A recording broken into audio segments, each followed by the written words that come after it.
بسم اللہ الرحمن الرحیم الحمد للہ رب العالمین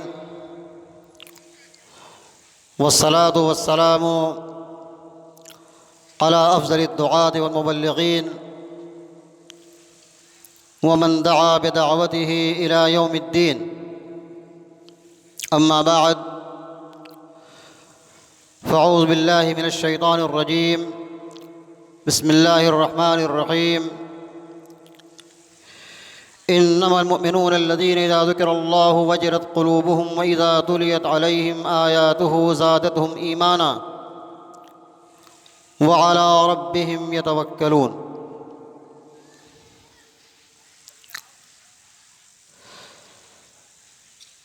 اسٹیج پر تشریف فرما محترم علماء کرام، چورہٹ پڑاؤ اور اس کے مضافات بنارس و مختلف اضلاع سے تشریف لائے ہوئے معزز سامعین حضرات، فرزندان ملت اسلامیہ، ملت کی پردہ نشین مائیں اور بہنیں،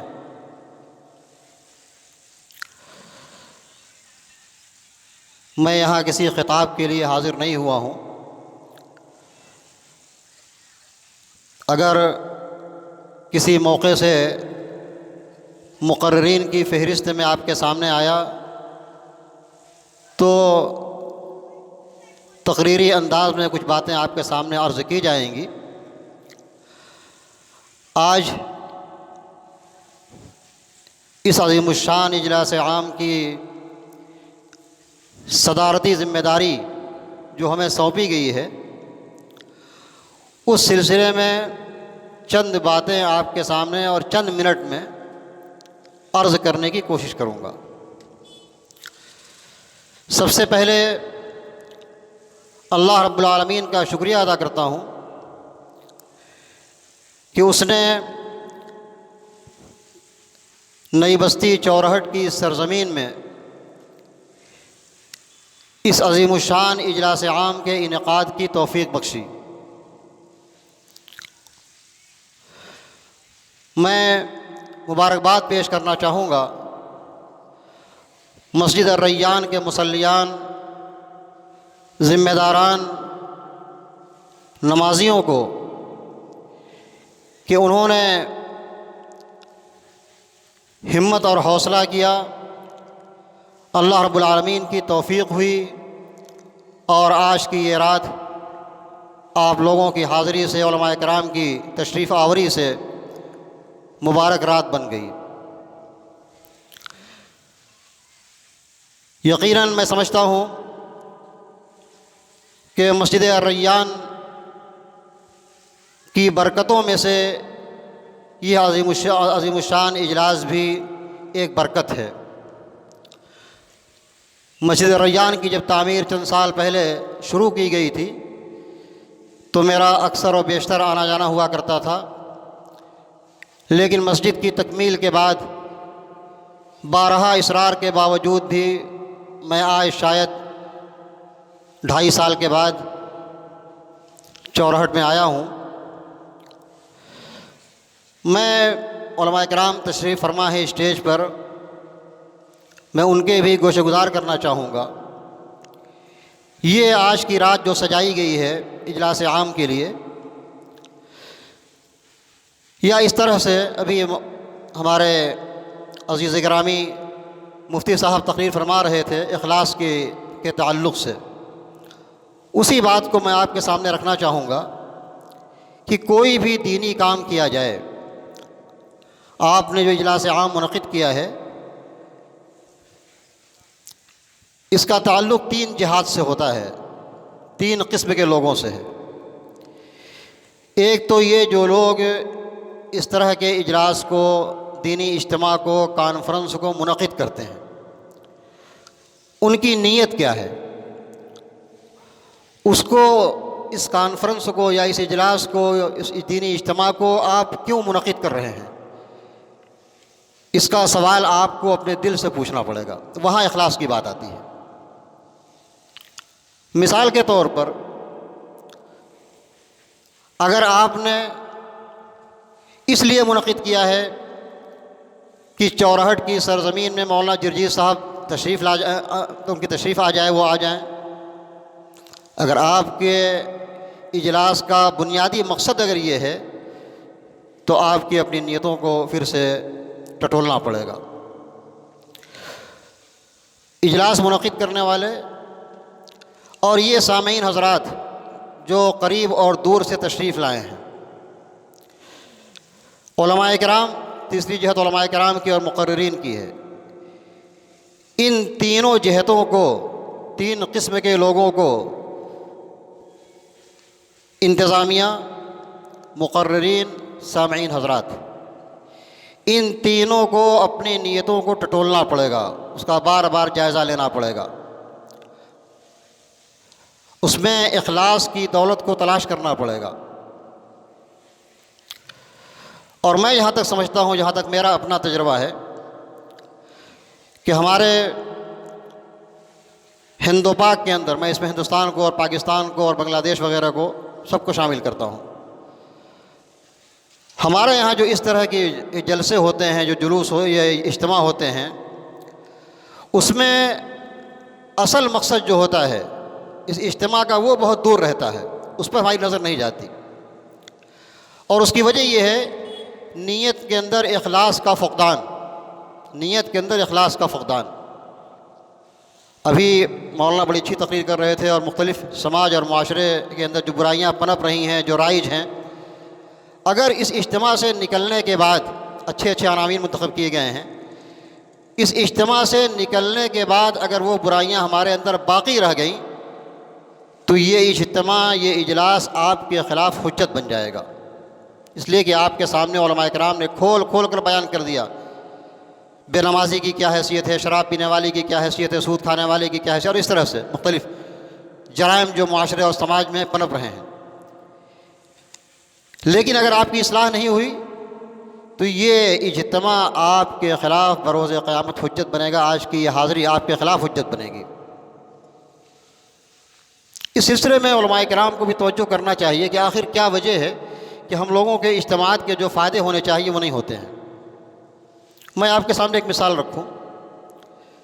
میرا اکثر اور بیشتر خلیجی ممالک میں اور سعودی عرب وغیرہ میں دورے ہوتے رہتے ہیں۔ ابھی میں چند دن پہلے سعودی عرب میں تھا، 2 مہینے تک ادھر ہی تھا میں۔ وہاں آج سے تقریباً 25 سال پہلے دعوتی سینٹر قائم کیے گئے، کن لوگوں کے لیے؟ مکہ تو دعوتی سینٹر بہت پہلے سے، 1400 سال پہلے سے، لیکن وہاں دعوتی سینٹر سعودی عرب وغیرہ کے اندر اور خلیجی ممالک کے اندر جو قائم کیے گئے 25 سال سے ادھر تقریباً، ان لوگوں کے لیے جو وہاں کام کرنے جاتے ہیں، جو اسلام کو نہیں جانتے، ان کی رہنمائی کے لیے۔ اور الحمدللہ میں تقریباً 25 سال سے اس طرح کے مراکز سے جڑا ہوا تھا۔ پڑھنے کے زمانے میں مکہ مکرمہ میں طائف، حویہ اور یہ مختلف مقامات پر ہمارے آمد و رفت رہا کرتی تھی۔ آج الحمدللہ اس طرح کے مراکز یا دعوتی سینٹر کے جو اثرات پوری دنیا میں پائے جاتے ہیں، اس کا بہت بڑا اثر ہے۔ ہندوستان میں بھی اور اس بستی میں بھی میں ایک ایسے شخص کو جانتا ہوں جو وہاں کچھ دن رہا ہے کام کرنے کی غرض سے۔ وہاں اتنے بڑے اجتماعات نہیں ہوتے، وہاں اتنے بڑے اجتماعات نہیں ہوتے۔ میں بھی تھا، کچھ بڑے پروگرام وہاں تھے ابھی دعوتی سینٹروں میں۔ جو کام کرنے والے بیچارے لوگ ہیں ان کے لیے اس طرح کا ایک مختصر سا پروگرام رکھا جاتا ہے کہ ہفتہ میں ایک دن وہ شریک ہوں اور ان کے سامنے اسلام کی بنیادی باتیں بیان کی جائیں، اور اس کے بعد یہ اگر سال 2 سال 4 سال وہاں کام کرتے کرتے اس پروگرام میں شرکت کرتے ہیں، اس کا نتیجہ یہ ہوتا ہے کہ جب وہاں سے واپس ہوتے ہیں اپنے اپنے شہروں میں، اپنے اپنے قصبوں اور گاؤں میں، تو اچھے خاصے داعی بن کر کے آتے ہیں، اور بڑا اس کا اثر ہے، کافی بڑا اچھا اثر ہے۔ ہندوستان کے اندر اس کا بہت اچھا اثر ہے۔ جہاں جہاں آپ دیکھیں گے جو کہ وہاں کے کام کرنے والے لوگ جب ریٹرن آتے ہیں تو ایک داعی کی حیثیت سے کام کرتے ہیں اپنے اپنے علاقے میں۔ کیا وجہ ہے کہ ہم لوگ مختلف اجلاس میں، عظیم الشان اجلاس میں، کانفرنس میں، ہندوستان کے گوشے گوشے میں، مختلف شہروں میں، مختلف قصبوں میں، مختلف ضلعوں میں جاتے ہیں جلسہ سننے کے لیے، لیکن جلسہ سن کر کے جب ہم اپنے گھر واپس آتے ہیں تو پھر ہم لوگ اپنی ماضی کے اندر پلٹ جاتے ہیں، ہمارے اندر کوئی تبدیلی نہیں آتی۔ میرے بھائیو، یہ بڑا مسئلہ ہے۔ آج اپنے دل کو ٹٹولیے آپ لوگ۔ اگر آپ لوگ صرف اس لیے یہاں پر آئے ہیں کہ چونکہ مولانا جرجیت صاحب آ رہے ہیں، ان کی تقریر سننی ہے، ان کی گفتگو سننی ہے، ان کی آواز سننی ہے، مولانا عبدالغفار صاحب آ رہے ہیں، مفتی صاحب آ رہے ہیں، مولانا عمران صاحب آ رہے ہیں، ان کو چاہنے والے لوگ ان کو سننے آتے ہیں، ان کو چاہنے والے لوگ ان کو سننے آتے ہیں، ان کو چاہنے والے لوگ ان کو سننے آتے ہیں، تو اللہ کی قسم یہ ہماری نیتوں کا فطور ہے۔ گویا آپ اللہ اور اس کے رسول کی بات سننے کے لیے نہیں آئے ہوئے ہیں، آپ اللہ اور اس کے رسول کی بات سننے کے لیے نہیں آئے ہوئے ہیں۔ دل کو ٹٹولیے، آپ اپنی نیتوں کی اصلاح کیجیے۔ مجھے افسوس ہوتا ہے، میں واقعی طور سے میں قریب سے معاشرے اور سماج کو پڑھتا ہوں، اور یہی وجہ ہے کہ جب یہ لوگ جاتے ہیں تو ان کی زندگی میں کوئی انقلاب پیدا نہیں ہوتا۔ یہ مجلس بڑی بابرکت ہے۔ آپ اس مجلس کے بارے میں ایک حدیث سناؤں، اشارہ کروں اس کی طرف، لمبی حدیث ہے۔ اللہ کے پیارے رسول محمد الرسول اللہ صلی اللہ علیہ وسلم ارشاد فرماتے ہیں کہ ان للہ ملائکۃ یطوفون فی الطرق، اللہ رب العالمین کے کچھ فرشتے مقرر ہیں جو راستے میں پھرا کرتے ہیں، چلا کرتے ہیں، اور یلتمسون اہل الذکر، ان لوگوں کو تلاش کرتے ہیں جو اس طرح کی دینی مجلسیں منعقد کرتے ہیں، جو بیٹھ کر کے اللہ اور اس کے رسول کی باتیں کیا کرتے ہیں۔ اور اس کے بعد جب وہ فرشتے ان لوگوں کو پا جاتے ہیں، آپ جیسے لوگوں کو پا جاتے ہیں، تو آپس میں آواز دیتے ہیں۔ کیا آواز دیتے ہیں؟ ہلم الی حاجتکم، ہلم الی حاجتکم، آؤ آؤ، تمہاری ضرورت تو یہاں پر ہے۔ تم جن نیک لوگوں کو تلاش کر رہے تھے، اللہ والوں کو تلاش کر رہے تھے، وہ یہاں بیٹھے ہوئے ہیں۔ اور پھر اللہ تعالیٰ ان سے پوچھتا ہے کہ وہ کیا کر رہے تھے، کیا مانگ رہے تھے، کس سے پناہ چاہ رہے تھے، وہ اس تفصیل کو بیان کرتے ہیں۔ آخر میں اللہ تبارک و تعالیٰ آپ جیسے نیک نیت رکھنے والے لوگوں کے بارے میں کیا کہتے ہیں؟ اشہدکم انی قد غفرت لہم، اے فرشتوں تم گواہ رہنا کہ میں نے اس اجلاس میں شریک ہونے والے تمام لوگوں کو معاف کر دیا ہے۔ آپ اتنے بابرکت ہیں، لیکن مسئلہ یہی ہے کہ اپنی نیتوں کو ٹٹولیے آپ۔ اس میں بیچ میں بیان کیا گیا کہ وہ کیا کر رہے تھے مجلس میں بیٹھ کر کے، بتاتے ہیں کہ وہ آپ کی تعریف اور توصیف اور تسبیح اور جنت کا مطالبہ کر رہے تھے، جنت کو چاہ رہے تھے، جہنم سے پناہ مانگ رہے تھے۔ یہ تمام چیز کے بعد اللہ نے کیا کہا کہ انی اشہدکم قد غفرت لہم، میں نے اے فرشتوں تم کو گواہ بنا کر میں کہہ رہا ہوں کہ میں نے ان تمام لوگوں کو معاف کر دیا ہے۔ ایک فرشتہ کہتا ہے اللہ کی اس رحمت کو دیکھتے ہوئے کہ اے پروردگار عالم، اس میں تو جا رجل لحاجت، ایک آدمی آیا تھا، وہ جلسہ سننے کے لیے نہیں آیا تھا، راستے سے گزر رہا تھا، دیکھا اللہ والوں کی مجلس ہے تو بھی بیٹھ گیا۔ اس کی نیت جلسہ سننے کی نہیں تھی، لیکن جب آیا دیکھا کہ لوگ اجلاس میں شریک ہیں، اللہ اور اس کے رسول کی باتیں ہو رہی ہیں، وہ بھی بیٹھ گیا سننے کے لیے۔ تو اللہ تعالیٰ کہتا ہے کہ ہم الجلساء لا یشقی بہم جلیسہم، یہ ایسی مجلس ہے، ایسے مبارک لوگ ہیں کہ ان کے ساتھ جو بیٹھ جائے گا اس کی بھی مغفرت ہو جائے گی۔ اللہ تبارک و تعالیٰ آپ تمام لوگوں کی مغفرت فرمائے۔ میں نے ایک آیت پڑھی تھی، اس کا میں مختصر سا ترجمہ کر دوں۔ اللہ رب العالمین نے مسلمانوں کی ایک پہچان بتائی ہے سورہ انفال کے اندر، انما المؤمنون الذین اذا ذکر اللہ وجلت قلوبہم واذا تلیت علیہم آیاتہ زادتہم ایمانا۔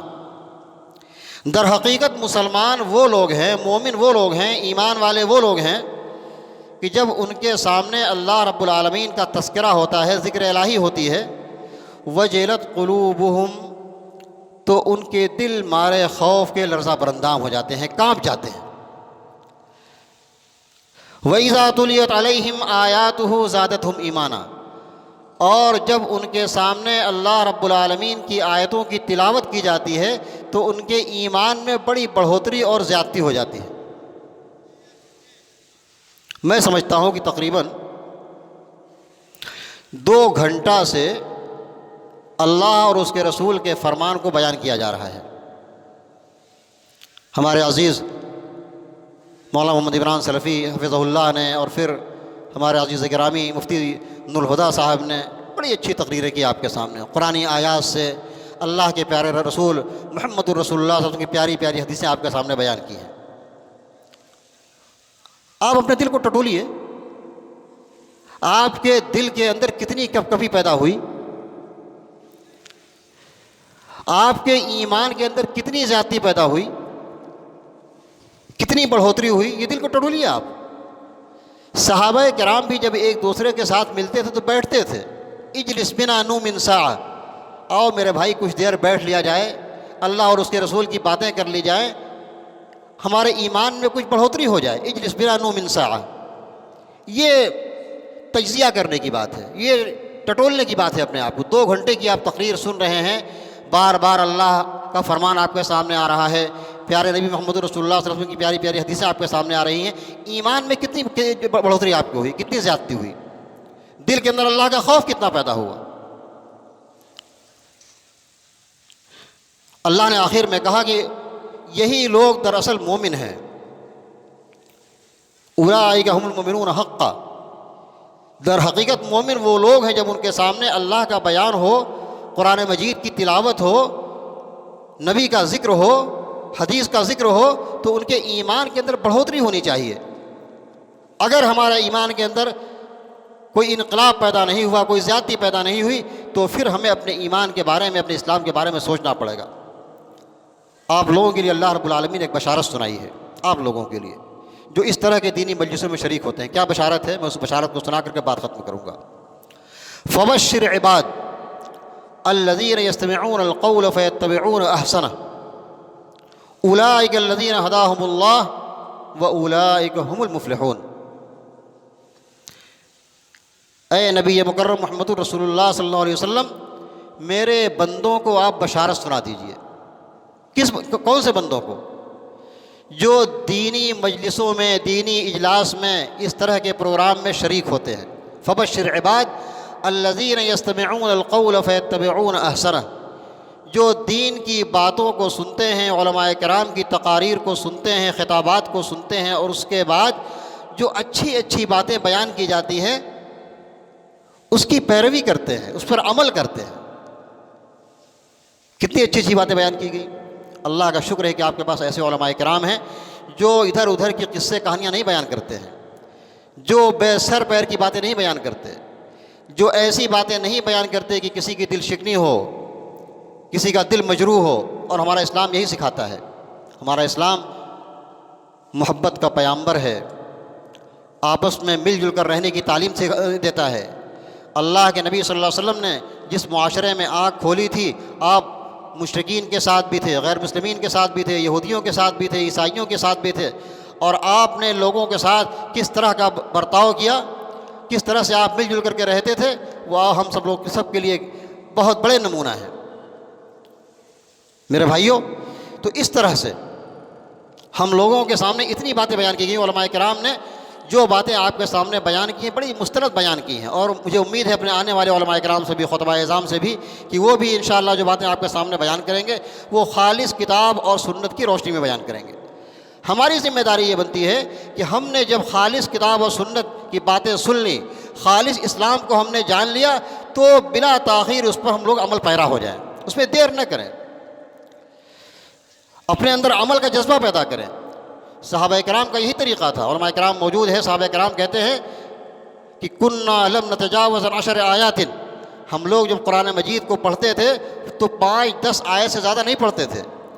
جب تک ان 10 آیتوں کے اندر اپنے آپ کو ڈھال نہیں لیتے تھے، اس پر عمل نہیں کر لیتے تھے، ہم اس سے آگے نہیں بڑھتے تھے۔ آج تو قرآن کا ہی مذاق بنایا جاتا ہے نا، شبینہ قائم کیا جاتا ہے، ایک رات میں پورے قرآن کو ختم کر دیا جاتا ہے۔ یہ انداز صحابہ کرام کا پڑھنے کا نہیں تھا قرآن مجید کا، اور اسی لیے اللہ رب العالمین نے قرآن مجید کو 23 سالہ لمبے عرصے میں دھیرے دھیرے تھوڑے تھوڑے وقفے سے نازل کیا، تاکہ مکمل طریقے سے لوگ اس پر عمل کر سکیں۔ وہ انداز بنائیے، آپ جتنی تقریر سنیے، تھوڑی تقریر سنیے، اس پر عمل کیجیے، تھوڑی آیتوں کو پڑھیے، اس کا ترجمہ پڑھیے۔ آج تو الحمدللہ قرآن مجید کے ترجمے دنیا کی ہر زندہ زبان میں موجود ہیں، آپ کے موبائل میں بھی لوڈ ہے، اس کو آپ سن سکتے ہیں، پڑھ سکتے ہیں، دیکھ سکتے ہیں۔ یہ قرآن عمل کی کتاب ہے، چھو منتر کی کتاب نہیں ہے، اس کو آپ عمل کی کتاب سمجھیے۔ میرے بھائیوں، میری باتیں شاید طویل ہو گئی، میری گزارش آپ لوگوں سے یہ ہے کہ اس اجلاس عام کا جو اصل مقصد ہے کہ آپ کے سامنے صحیح اسلام کا آئینہ دکھانا، آپ کے سامنے جب آئینہ دکھایا جائے اس میں اپنے چہرے کو آپ دیکھیے اور صحیح اسلام میں اپنے کو ڈھالنے کی کوشش کیجیے۔ اللہ رب العالمین ہم تمام لوگ اس حاضری کو قبول فرما لے، اور جن لوگوں نے اس میں مادی معنوی جیسا بھی تعاون کیا ہے، پروردگار عالم ان تمام لوگوں کے تعاون کو قبول فرمائے۔ اقول قولی ھذا واستغفر اللہ لی ولکم ولسائر المسلمین من کل ذنب فاستغفروہ انہ هو الغفور الرحیم۔ والسلام علیکم ورحمۃ اللہ وبرکاتہ۔